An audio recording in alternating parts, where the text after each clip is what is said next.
Welcome to Part 5 in how to use Linux Mint, a free and open source operating system. In this episode, we're going to look at the Update Manager. So get ready to update your knowledge and keep watching.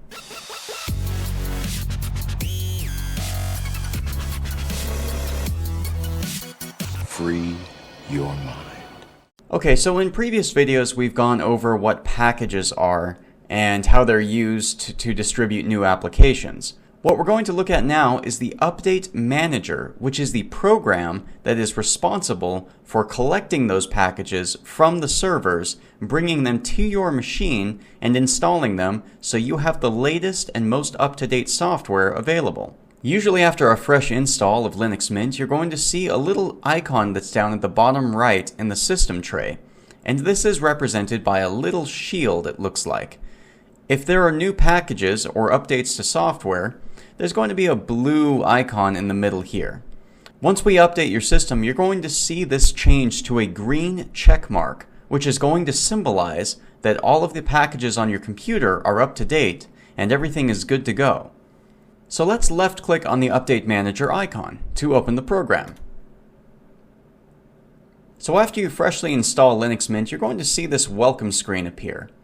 And this is going to give you a couple of useful bits of information about what the security updates are, what are software updates, and also importantly, it's going to let you set up system snapshots, which is a way to protect your computer in case something happens or things go wrong and you need to restore it back to a previous time when it was working.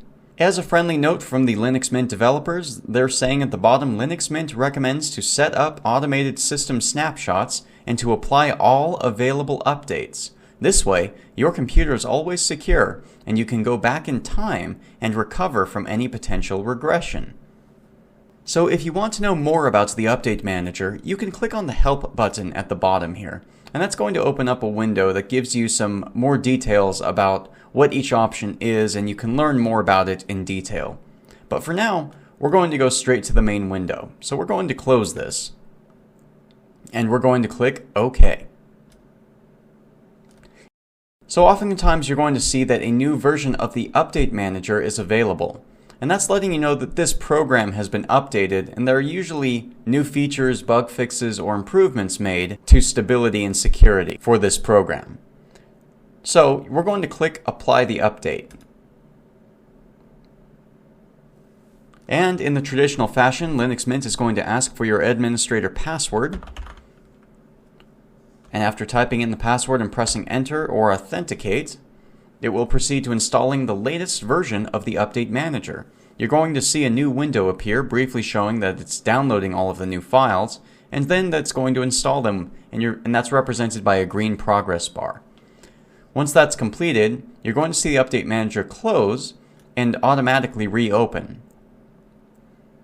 Now, there are a couple of things to keep in mind over here. These top two bars are notifying you that there are some special details that you have the option of setting up. Although it's not necessary, it is definitely recommended. In this case, with the system snapshots, as it says below, if something breaks, snapshots will allow you to restore your system to previous working condition. Being that we're discussing all of the details of the Update Manager, this is a very helpful security tool, so we're going to click OK and configure this real quick so I can walk you through those steps. Linux Mint is going to ask for your administrative password. And once you enter that, then it's going to open up a new wizard which you can use to configure the snapshots. It's going to ask for the snapshot type. These are showing different file system formats that are available. The default setting is more than fine. If you want to know any more about either of these, you can read the details below under this Help section. But for now, we're going to click Next. It's going to gather your system size and analyze your system files, and then it's going to ask you to select the location. Typically, SDA1 or SDA is the hard drive in which your Linux Mint installation is located, so that's what we're going to use. Once that's selected, symbolized by the green radial button right here, you can click on Next. Then it's going to ask how often you want to create new snapshots. and how many you would like to keep. This is up to your preference. If you want it to save weekly or monthly or daily, however often you prefer, and as well as how many copies, how many snapshots you would like the program to keep on your computer. So in this instance, it's going to create a new snapshot daily and keep a total of 5 snapshots, which means that there will be 5 copies of your system files located on your hard drive. Now, the reason they do this is because this can be pretty cumbersome over time, and the storage space can start to fill pretty significantly. So depending on the size of your hard drive, you might want to reduce the amount of snapshots that are kept on your machine. But again, this is purely a preference. Once you have this dialed into your liking, you can click Next at the bottom. The last thing it's going to ask you is if there are any directories that you would like to exclude, which in this case, it by default excludes your home directory, which stores all of your personal files, and the root directory. So this is, again, purely preference. If you would like it to include your home directory so that you can back up your personal files in the snapshot, you are welcome to do so by left-clicking on the Include All button. I'm going to stick with the default settings, however, and then click Next at the bottom. And then the setup is complete. So it's going to give you a few more details that you can read and then click Finish below. And it's going to open up the snapshot window. At this point, you're all done and good to go. You don't have to do anything. It's set up to automatically create snapshots and back up your system files in the event of an emergency. So you can go ahead and close this window, and that will bring us back to the Update Manager. The last thing we need to configure before giving a quick rundown of the window interface is if we would like to switch to a local mirror. Now what this means is that there are many servers around the world that actually host these packages or programs provided by Linux Mint and free software developers. So by default, Linux Mint has you connecting to their main server in order to get updated programs and packages. But there is a chance, depending on where you live around the world, that you might be able to get them from a server or a location where you could get them quicker and to help save you time. Finding a local mirror will allow you to download programs that much quicker so that you can update your system and continue using your machine faster. So we're going to click on Yes. As always, you'll need to put in your administrative password. And then it's going to open up the Software Sources window. And this is going to be where you'll have the chance to choose local mirrors for your packages. The 2 locations we're going to be looking at are right here. The mirrors are for Linux Mint's main repository, right here. And the base, which is the operating system that Linux Mint is actually based off of, in this case, which is Ubuntu. First, we're going to click on Linux Mint here. You're going to immediately see a list of servers around the world, their country or their location, and how quickly your computer is accessing them. This usually takes a couple of minutes depending on your connection speed because it is trying to connect to all of these one by one.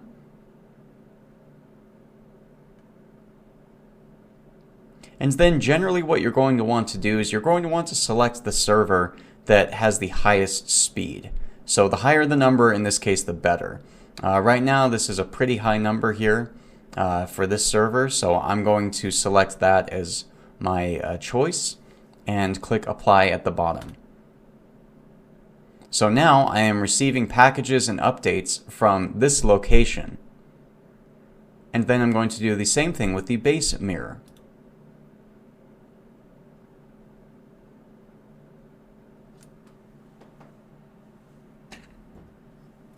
Okay, so we're just about done here, and it's clear that this mirror is going to be the fastest one for me to access. So I'm going to left click on this one and then click Apply. So now to finalize it, you're going to notice there's a green bar up here that says your configuration changed. Click OK to update your APT cache. What that means is that the program has acknowledged that you've chosen new servers for you to access, new mirrors, And now it needs to finalize it by updating the configuration files. So to do that, we're just going to click OK. And now it's going to update its records on where to access all of the new packages from. Once that window disappears, then you will see that the updating process is complete for the mirrors. You can now close this window, and then you can hit the refresh button at the top.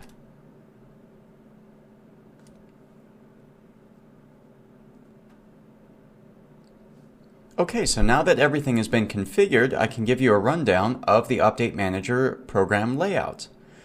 The important stuff is going to be in this area. This is going to show you the packages that are to be updated.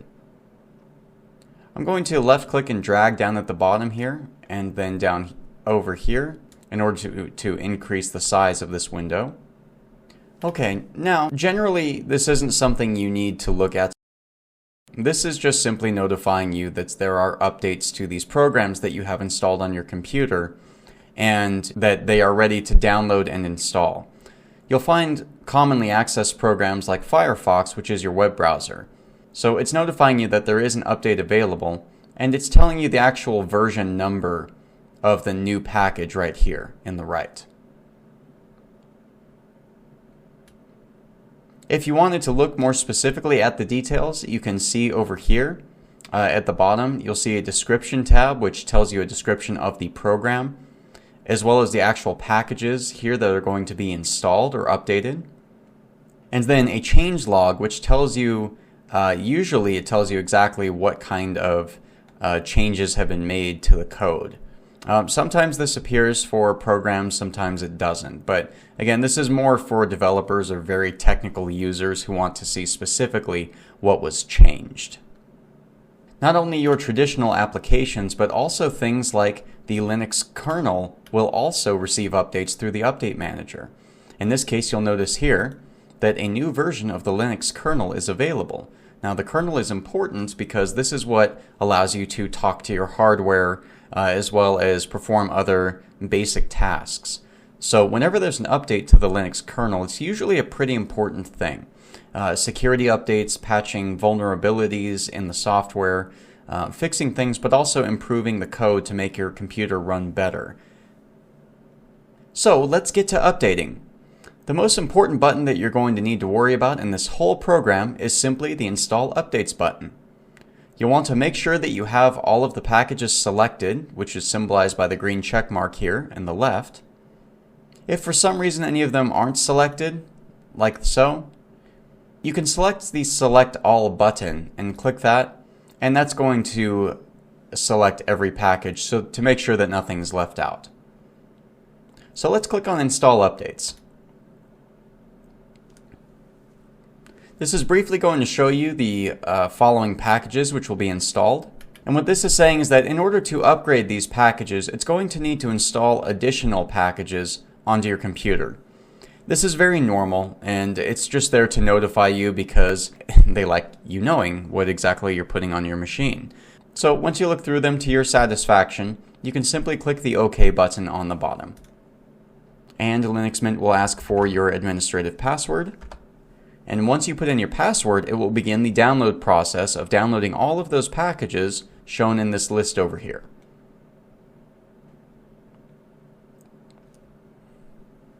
Depending on your internet connection speed, this can take a moment to download all of these packages, but once the download is complete, then it will begin to install them onto your machine. If you wanted to look at the progress of the individual files, you can click on this area here.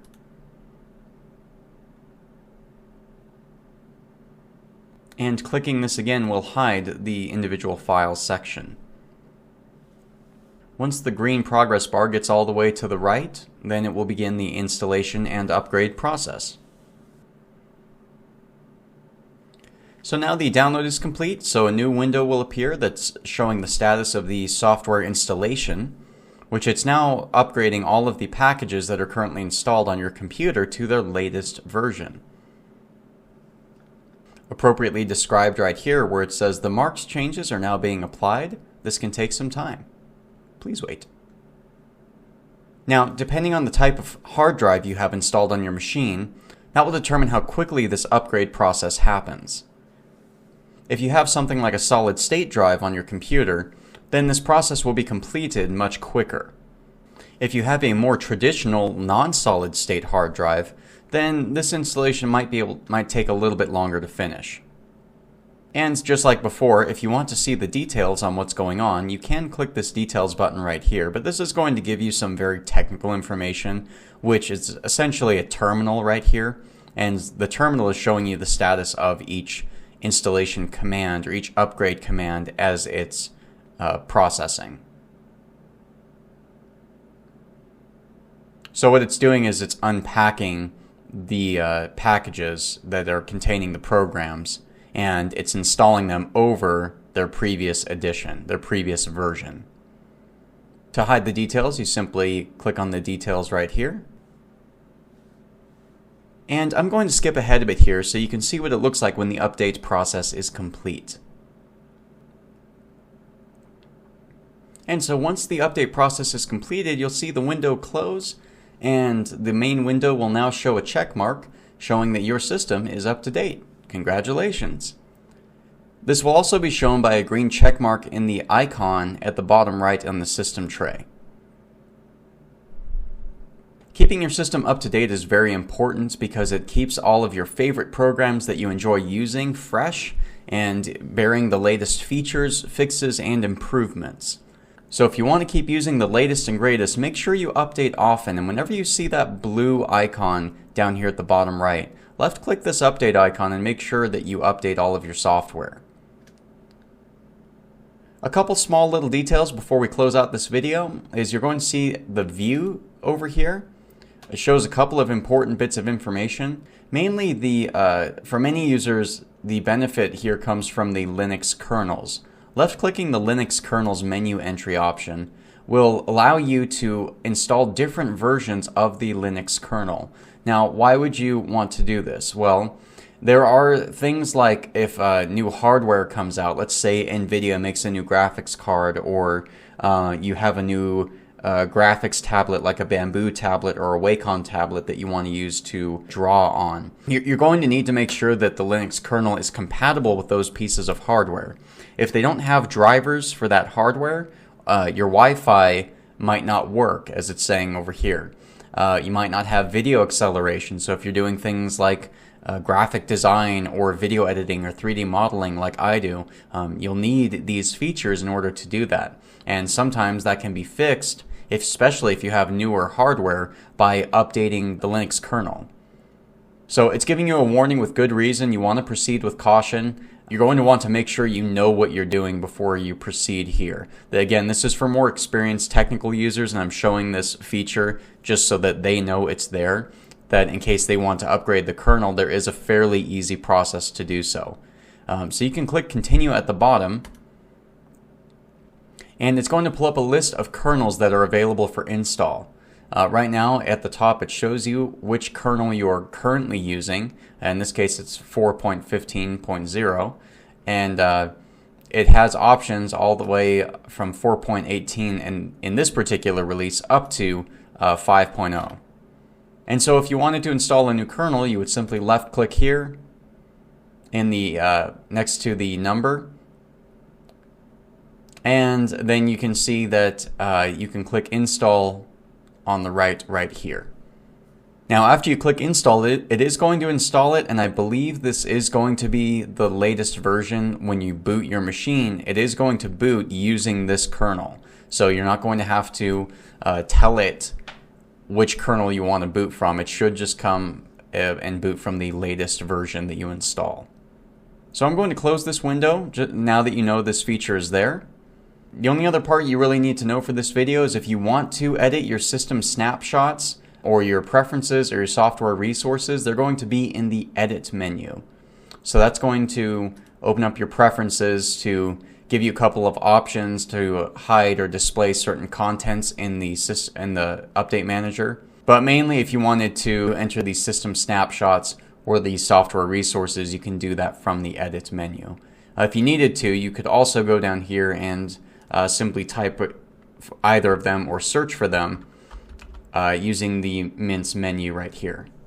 Now, if you want to search for the program to control your snapshots or manage those, you're actually going to look for a program called TimeShift.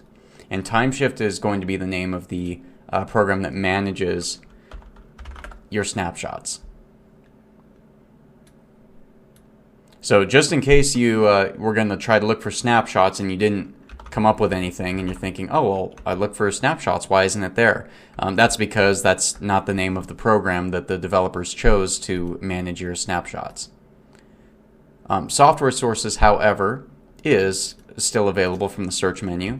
Just by typing SOFT, you can start to see on the right column here the software manager for installing programs, and then right below it is the software sources.